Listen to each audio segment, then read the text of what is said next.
Tepuk tangan meriah. Nah, ini. Assalamualaikum warahmatullahi wabarakatuh. Salam sejahtera bagi kita semua. Mendengarkan apa yang disambutkan oleh Dr. Marwan, termasuk dengan teman dari Odi, tentang kondisi Polri, sebenarnya menurut saya sudah sangat memprihatinkan. Amburadul dan tak terkendali. Amburadul dan tidak terkendali. Benar. Saya bekas tentara. Jabatan terakhir saya adalah Inspektur Jenderal TNI Angkatan Darat.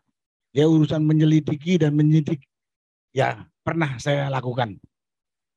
Dan saya tahu garis komando di Polri maupun di TNI. Jadi kalau lihat apa yang disampaikan oleh Dr. Marwan, Mas Odi tadi, saya bilang ini kuncinya ada di Kapolri. Bisa, berani, tidak.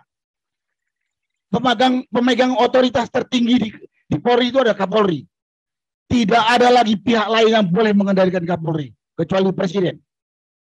Kalau ada DPR ngomong, LSM ngomong, segala macam ngomong, itu sifatnya saran.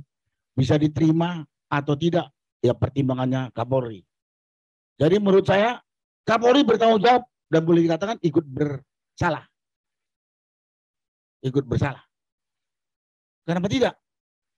Masa ada Satgasus, apa yang dikerjakan tidak tahu Kapolri? Gak percaya saya. Gak percaya saya. Contoh, tadi yang ngomong tadi Odi, Pak Odi. Ada yang namanya Ferdi Sambo, Kadif Propam, bisa menerobos masuk ke daerahnya polda-polda tertentu. Dan Kapoldanya nggak berani atau diam saja.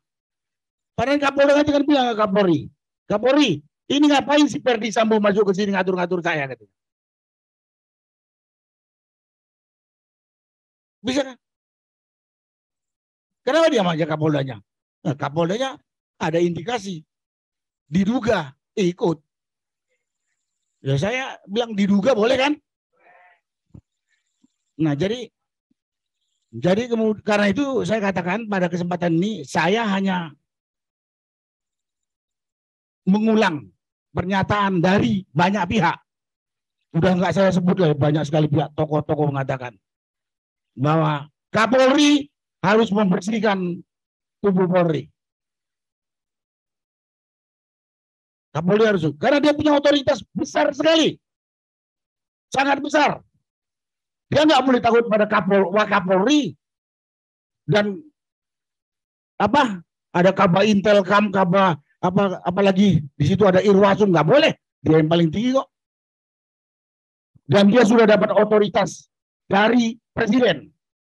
Beresin, terbuka, jujur. Kenapa nggak diberesin? Dan di sini sebetulnya saya juga mengkritik Presiden. Kalau Presiden sudah ngomong 4 kali, harusnya ngomong sekali, 2 kali, nggak keplak kepada Kapolri. Itu struktur organisasi. Di atasnya Kapolri kan Presiden. Presiden ngomong 4 kali. Kalau saya jadi ke Presiden, gua tabok kepalanya Kapolri.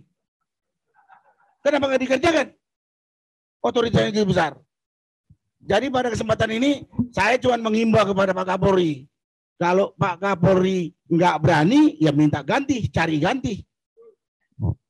Dan termasuk Pak Presiden. Kalau bukan ganti Presiden, Pak Presiden kalau ngelihat Kapolri nggak mampu, bikin contoh itu Brazil. Bubarin polisinya. Brazil kan akan membubarkan polisinya, mengganti. Karena saya yakin banyak sekali, lebih banyak Polri yang baik, anggota Polri yang baik, masih banyak. Masa kalah dengan yang sedikit walaupun duduknya di atas. Jadi saya cuman ingin menyampaikan dari garis komando dan tanggung jawab saya sampaikan.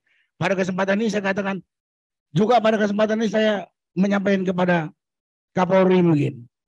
Rakyat mendukung kalau Kapolri melakukan penegakan hukum, melakukan sesampingnya itu. Polri sebagai pelindung, pengayom, dan pelayan masyarakat. Bukan retorika doang. Ada bilang presisi. Apalagi? Presisi itu kan tepat, akurat gitu kan. Cuman semboyan doang. Karena masalah-masalah rekayasa ini, masalah rekayasa kasus ini, yang kecil-kecilan baru kemarin saya hadapi. Di Lembang, saya ikut rekonstruksi. Dari tingkat AKP, Kapolsek, sudah berani merekayasa. Makanya saya katakan sama teman-teman, ini kerusakan moral ini bukan oknum lagi udah. Menjarah ke semua bagian institusi. Sampai ke atas. Sampai ke atas. AKP. Merekayasa di Lembang, pembunuhan. Jadi karena itu saya sampaikan Pak Kapolri bisa kalau mau dan berani, kalau nggak berani lapor Pak Presiden minta ganti, banyak di bawahnya masih yang baik dan Kapolri itu punya otoritas penuh untuk membenahi tubuh Polri, orang nomor 1 yang punya otoritas penuh. Dan saya terus terang saya nggak begitu yakin kalau nggak tahu apa sepak terjangnya si Sambo ini. Nggak begitu yakin saya, nggak tahu. Mesti tahu dia. Memang saya tahu. Bukan saya saja Pak. Publik pun tahu. Kalau Sambo ini dibuka, apa seperti yang disampaikan oleh Dr. Marwan tadi, gonjang-ganjing, bukan hanya polisi saja, sampai tingkat nasional. Kan itu merembet ke institusi lain, nggak bisa saya sebut. Tapi apa boleh buat untuk memperbaiki ini?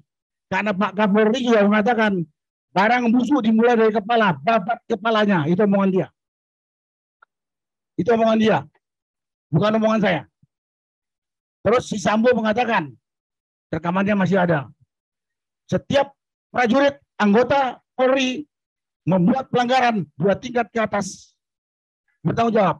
Di atasnya Sambo 2 tingkat siapa itu? Wah, bahkan lebih serem lagi. Kapolda Metro mengatakan, itu kata Kapolri potong kepala, kalau perlu saya blender katanya. Ini ngomong dia kan, jangan retorika doang deh. Pada kesempatan ini juga saya nyampaikan kepada forum ini, mohon kita juga berani bersuara menyampaikan asal fakta. Karena kalau kita nggak ngomong, bapak-bapak yang sudah enak itu, oknum atau orang yang sudah enak itu terlena, nggak mau didengar, nggak mau disampaikan itu. Tapi kalau yang ngomong banyak mungkin lama-lama pusing kepalanya itu. Kalau cuma satu kita aja mungkin nggak dengar dia, tutup ya telinga begitu kan. Jadi kita semua berani ngomong asal fakta dengan niat memperbaiki kondisi bangsa dan negara, terutama institusi polisi yang sudah sedih. Namanya mana tadi ada keadilan? Di mana keadilan? Temanku cuma bilang dengan anak aja ditahan sudah 7 bulan, tapi ada buzzer yang memfitnah sana sini didiemin, kan nggak ada keadilan itu. Nah, kemudian pada kesempatan ini juga kita harus berani ngomong, kemudian kepada Pak Kapolri, rakyat dukung kalau berani ini, nggak usah takut kehilangan jenderal polisi banyak. Calon-calon jenderal di polisi itu ribuan masih, bukan ratusan. Mungkin itu saja yang bisa saya sampaikan. Mohon maaf kalau kalimat saya tadi keras atau kasar, tapi dengan niat baik supaya negara kita baik. Terima kasih. Wassalamualaikum warahmatullahi wabarakatuh. Tepuk tangan meriah. Mayor Jenderal TNI Purnawirawan Sunarko. Ya ini kalau Komandan Jenderal Kopassus tuh gayanya seperti ini. Pada waktu menjadi Pangdam Iskandar Muda di Aceh, wah luar biasa.